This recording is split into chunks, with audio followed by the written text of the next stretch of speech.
Sacred attention therapy is an approach to liberation. The first liberation is from the conditioned self, psychology of early life. The second liberation is from the realization of the true nature, the fulfillment of oneself as a personality. And the third liberation is the liberation into the life of spirituality and spiritual practice. Sacred attention therapy, or SAT, is a meta-psychology because it embraces not only the physical, emotional, mental and energetic aspects of the human being, but also the spiritual and the transcendental. Therefore, it is uniquely placed to be an applied psychology through counselling and psychotherapy in the 21st century, in which human beings are more complex than ever before.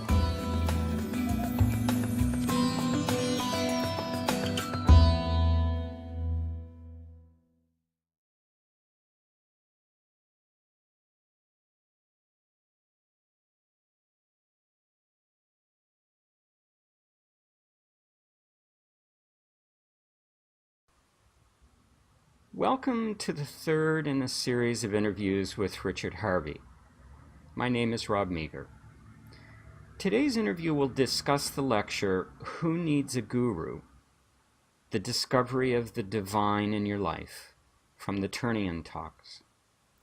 This lecture is available in written form in Bodhi Ocean, an ebook that is available on the books page of the Sacred Attention Therapy website. You can listen to the full recording of many of these lectures on the lectures page.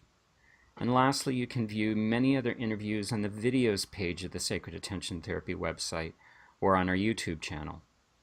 The URL for our website is www.sacredattentiontherapy.com.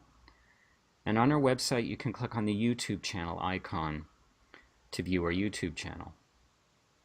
And now a little bit of background about Richard Harvey.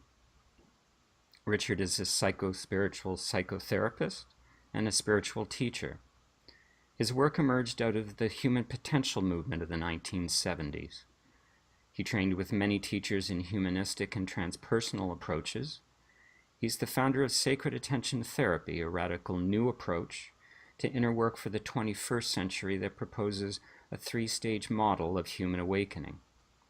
Richard is the author of Your Essential Self and the Flight of Consciousness, among many other publications. He works with people all around the world, and his forthcoming book is entitled Your Sacred Calling. And it's now my pleasure to welcome to the call Richard Harvey.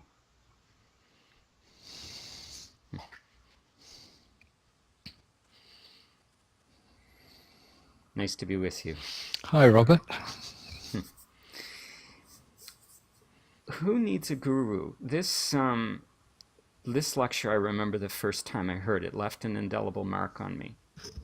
And in reviewing it in preparation for the interviews, those feelings came back. And so it's very nice to be able to have the opportunity to explore it more and more deeply here with you in this interview. You begin the lecture with a very interesting statement, which is the following, quote, "Everything in the world is symbolic. It represents something beyond itself. When you see a tree, perhaps you see beauty itself. When you see a dog, devotion, a lover, the sea of love itself. You see, everything stands for something more expansive than its specific form. It stands for something in the world that it represents." And my question, Richard, to start us off is, what is a person supposed to do with this realization that everything in this world of form is symbolic of something else? And what's this mean in the context of our daily lives? Well, I think it refers to our consciousness expanding. So if I pick up any object and I look at it and it is merely the object that it is, I guess that's what we call materialistic culture. How much I have, or what this thing is, or maybe it's utilitarian culture or something like this. So that's a certain mindset on what things are, what use they have, or how much I can accrue. But that the spiritual mind, or the God intoxicated mind, or the mind that it seeks for further expansion into consciousness, is always looking through objects into energy, into the unconscious, into the invisible realms in some way. So that, for example, even with a basic everyday object like this, we can look at it and we say, well, this is a mystery. God appears in my hand in this whatever it is, rather than immediately label and define and nail it down. So whether in a mundane manifest object like this or in nature itself, we venture forth, we live our lives in these different realms, always open to the possibility of expanding in consciousness, always open to the manifestation of the divine in the world of form, space and time. You don't take long to start addressing the question inherent in the lecture. Who needs a guru, which becomes the focus, of the rest of the lecture. And I want to share this quote leading into another question. Quote, "There is a road, and this road leads to heaven, to the divine. When you take this road, it is necessary that certain forms are in place, certain principles need to be in place, rather like assembling equipment or packing for a journey. Otherwise, you cannot succeed in making the journey. Preeminent among the necessary items, as it were, in any endeavor, I would suggest, is the guide or teacher. True, some people are self-taught. However, many self-taught people look back at their lives and wish that instead of going the independent route, they had sought out a master, a real teacher, an authority who may have brought them on to a level of excellence that their self-directed way fell short of." End quote. And my question, Richard, is, have you ever met anyone who was able to go the journey on their own?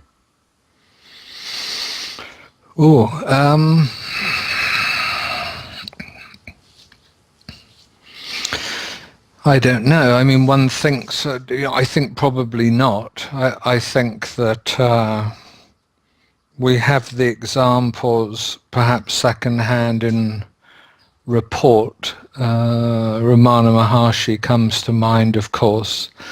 Ananda Mayima comes to mind, of course. But even amongst the reported spiritual masters, male or female, that exist, I would think more commonly there's a lineage of masters in the body whereby they have had a teacher. So with a certain very rare personalities like Ramana and Ananda Mayima, it seems to be the case. So I don't think we can rule it out. I don't think I've met anyone, because I never met Ramana Maharshi or any of these sorts of figures.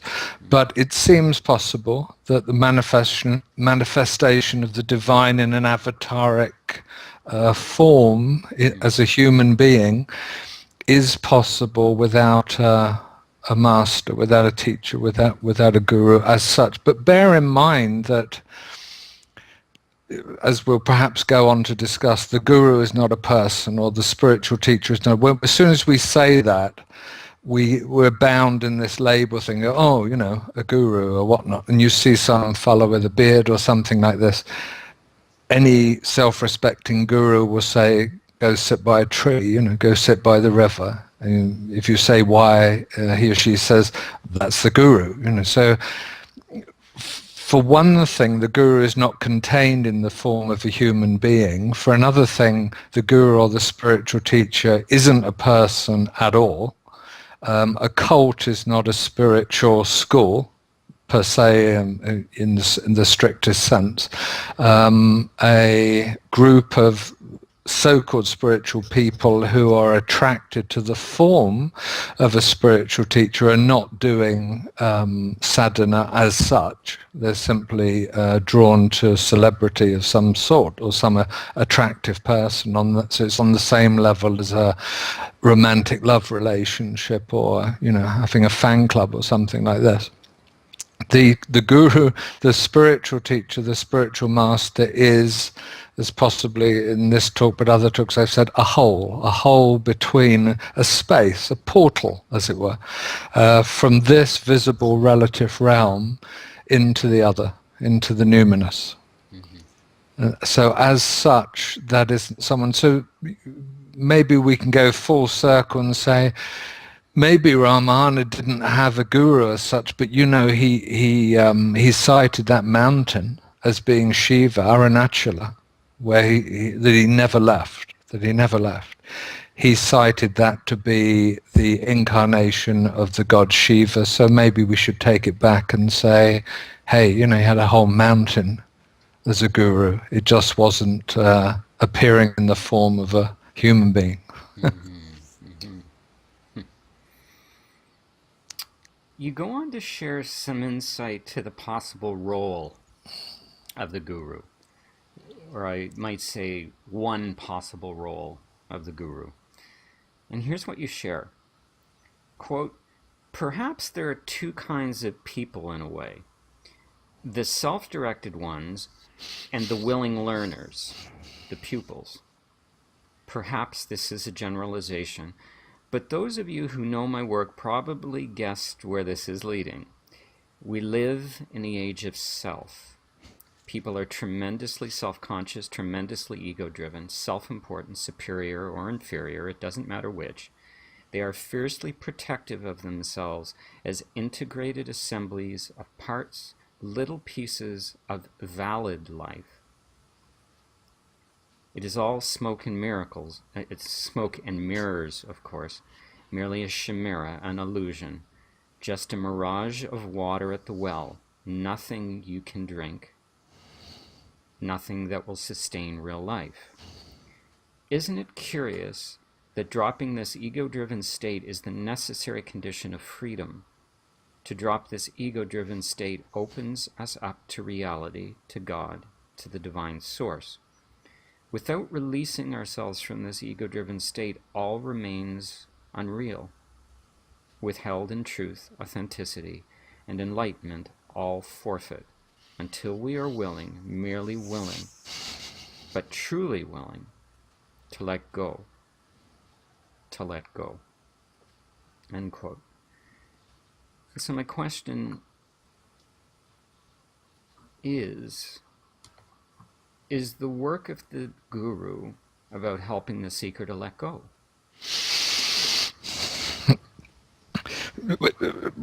I mean, strictly speaking, I don't know if help's the right word. I think that one thinks of the plant or the bush or the tree. One thinks of planting. You create the conditions. You create the conditions in which naturally the growth the development can unfold. You surrender, after all. I mean, it's no good being in this strange position of having some spiritual authority or people coming to you as a spiritual teacher and then insisting that people do certain things, or that they should be in some sort of relationship to you, or that they should unfold in some certain way, because inevitably you are bewildered or perplexed in your humanity if you start to decide or in some way proscribe how these things can happen. No sooner do you sort of hold it, it's a slippery fish. You know, as soon as you hold it, it's gone again. And somebody comes who does it a completely different way. I think that the presence of the divine manifests through the guru or the spiritual teacher. You have to just get out of the way, and you have to surrender to. I don't know if it goes this way or that way or the right way or the wrong way, or there's no right or wrong way really.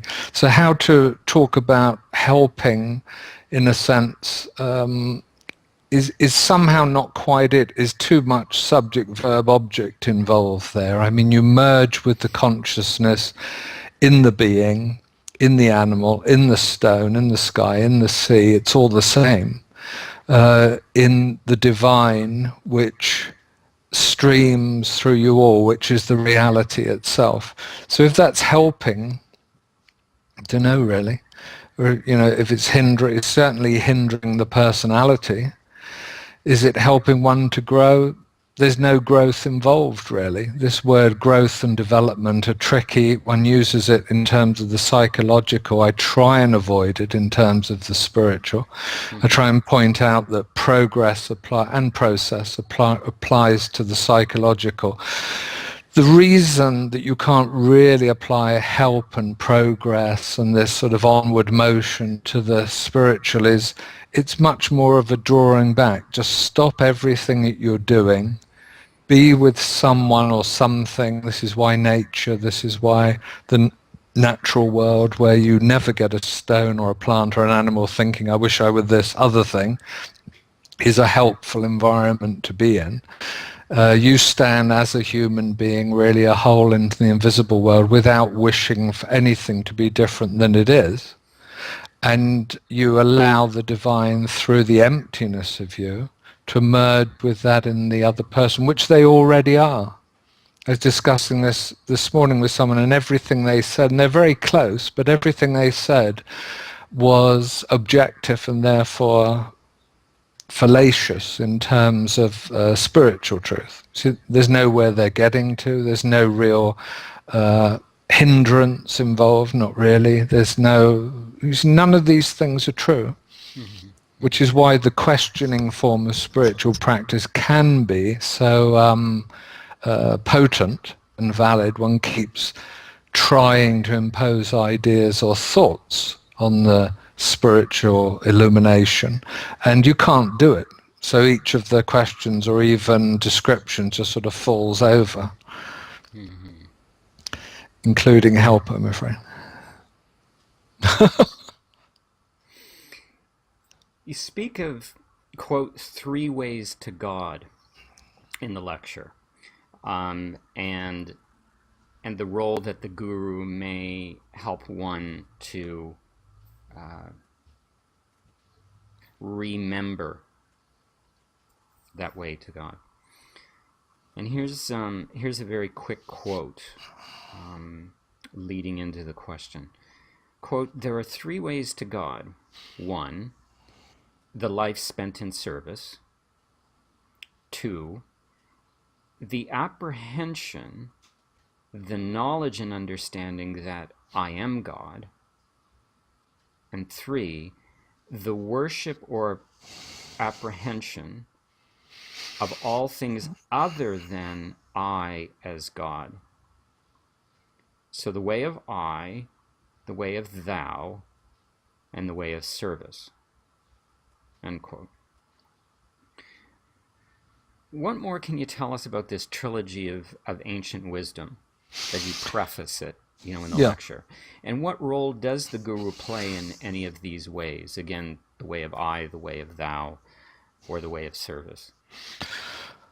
The 3 ways possibly I first came across from Ramakrishna, but of course they're ancient Vedic truths and ways, and broadly speaking, as in a lot that you find in the Vedas, they apply today just as much, although the society may be far more complex. But these 3 ways are memorably sort of contradicted, as there's 3 ways, they all work, they'll all get you there, they're all as good as each other, but one's best.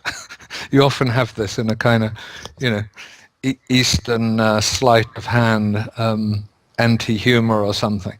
The best way is, apparently, and I would agree, is to connect directly with the divine within yourself. The way of karmic yoga or service, of course, it will get you there just the same. The way of everything is God other than myself is the negation of oneself, and therefore it works just as well as embracing God as yourself, because you most certainly are annihilated if you can do that. So, the six of one, half dozen of the other, as we say, in a sense. I think that it can be helpful, and I introduced, whether in this lecture or not, this idea of the appearance and the inner essence as a spiritual diagnostic of how the form of your way, your unique way, appears manifest in this present form in the organism. So, to give you an example, my outward way is the way of jnani yoga. It's the way, therefore, of embracing the divine in oneself through knowledge of the divine, through the basic truth that Atman is Brahman, or rather the individual form is merely a reflection of the absolute, much like the sun shines on us, and we live and we bathe in its warmth and its life-giving properties. Within myself is the spirit of devotion. I feel that very strongly. Now, you meet somebody who's devotional on the outside, who's a bhakti yogi, so to speak, and I mean this in a 21st century sense, because these are these warm, wonderful spiritual people who are authentic and full of heart and full of devotion on the inside. I mean, it's like a stick of rock. It's the whole thing. It goes through and through. And you can talk to them about presenting divinity in verbal form, or, would you like to read my book? And they've no intention of looking at a book at all, and they don't need to. It is not their way. It's not their way. Their way is the way of the heart. It's formless. It's wordless. And in a sense, they know what all the words are pointing towards. The way of service, of course, is that way of identifying with the other and living from the heart of compassion in an active way. More than social work, I think, more than doing good for its own sake, but rather that appearance of essence. Mm-hmm. And so I think that depending on the spiritual teacher that you're drawn to, you'll learn something about yourself by reflection. And I think that the idea of what do I appear to be and what am I, and are these different or the same, will help you in some clarity about your spiritual direction and your way. And I think whichever it is, the spiritual teacher, the master, the guru, will reflect it back to you. I've heard it said of those who are oriented towards service as a way of finding their way to God, that the quickest way to find yourself is lose yourself in service to others. Well, they all involve losing yourself. Yeah. I think I'm going to end the lecture with this question, and again, a lead-in, because there's this very interesting section where you speak of, and I've identified it as 6 ways, although you don't state it as such in the lecture, but you speak of 6 ways to reject the guru. And here they are. 1, apparently accepting the guru into your life and yet not inwardly surrendering or entering into relationship with the guru to grow and develop spiritually. 2, outwardly and explicitly think, speak, and act against the very principle of guruship. 3, accepting the guru and progressing spiritually, but sabotaging your spiritual development to ensure there is no lasting progress. 4, guru hopping. 5, mistakenly relating to the guru with the confusion between the psychological and the spiritual aspects of one's psyche and personal growth. In other words, looking to the guru for psychological advancement or resolution of one's psyche and early life dilemma. And lastly, 6, being dishonest with yourself and the guru by attempting a spiritual relationship before you are ready for the true spiritual path. Whew. So these being 6 ways, we reject the guru. So my question is, of the 6 ways you speak of to reject the guru, can you expand on the idea of confusing, quote, between the psychological and the spiritual aspects of one's psyche and personal growth? And you actually, it's interesting because you actually referred to it about 5 or 10 minutes ago. In talking about trying to differentiate between psychological growth and development and spiritual growth and development, and suggesting that those words don't apply to the spiritual, but they may to the psychological.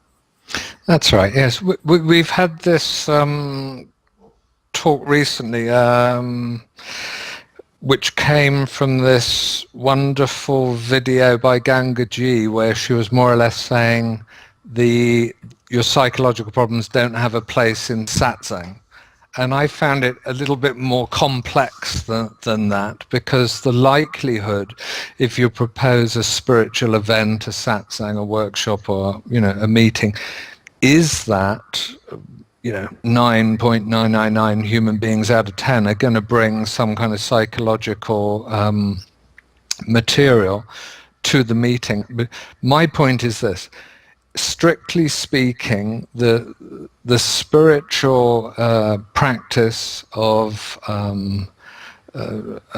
leading a sacred spiritual life in devotion to God, to the divine, and therefore symbolically and representationally in the relative world, to the teacher, to the sangha, to the group you're in, to life itself, is not about, but comes after the resolution of the patterns and the habits of the past.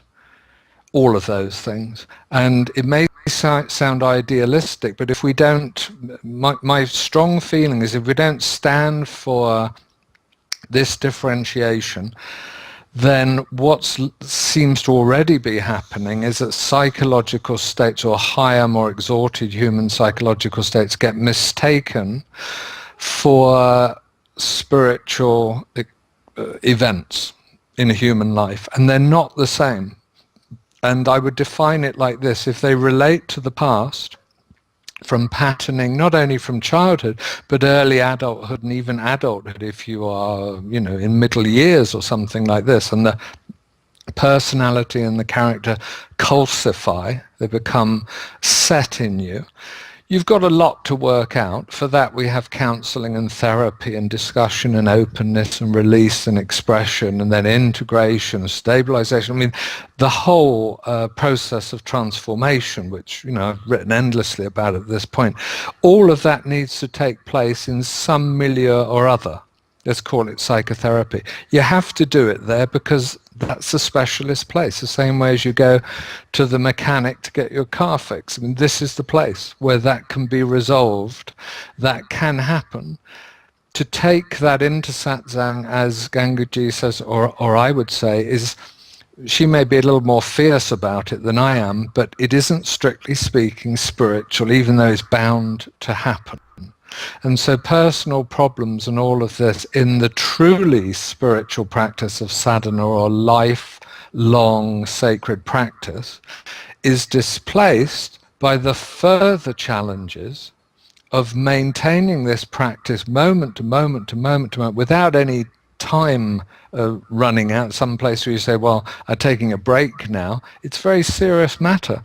And that's why in the Nirvana teachings, for example, I've begun to assemble this idea of the preparation for the spiritual life. So my understanding for us in the 21st century, very specific to the last, let's say, 20, 30 years of life in which you've had technological and psychological and emotional breakthroughs of all sorts of different kinds and immense changes, is that something quite specific takes place now intelligently in the psycho-spiritual world that has never happened before. Otherwise, we're in danger of using blunt instruments, or might I say, you don't bring 2,000 or 3,000-year-old technology to the present difficulties when you're trying to record these talks, or I'm trying to mess around on my computer and set up a book or something like this. You've got to use the stuff that is relevant and pertinent and appropriate to the time. And we've got to invent this stuff because it's changing so rapidly. The human being's perspective and relationship to the world. So what I'm saying in that particular rejecting of the guru is that, strictly speaking, although the guru may entertain your emotional childhood issues and all that kind of thing, depending, it seems, don't go to Gangaji, maybe come here, but that nonetheless, emotional, energetic, mental confusion, bewilderment, that which needs catharsis from early life is not, strictly speaking, anything to do with the spiritual challenge and the spiritual sacred discipline of lifelong sadhana, which has a place far more exalted than feeling very, very happy indeed or anything like that. It's perpetual joy, bliss, satchitananda. So let's keep them separate just in case this other one gets diluted. Because it seems to be happening so much in populist spirituality. Let's keep them separate, even if we don't know what this other one is yet, or we don't understand it, or whatever. Let's keep them separate so that we don't lose it in the mix. And then we just say, well, to be happy, that's really spiritual, or to have the things I want, the law of attraction, and this, that, and the other, that's really spiritual. It's not spiritual at all. It's simply human secular life in the relative world in space and time, which is nothing to do with the spiritual. Let's leave it there for today, with an invitation to continue on with this lecture, because there's at least this much more material that I'd like with this lecture, Who Needs a Guru? So if you're open, we'll continue on discussing this lecture the next time we come together. Thank you. Thank you, Rob. Bye-bye.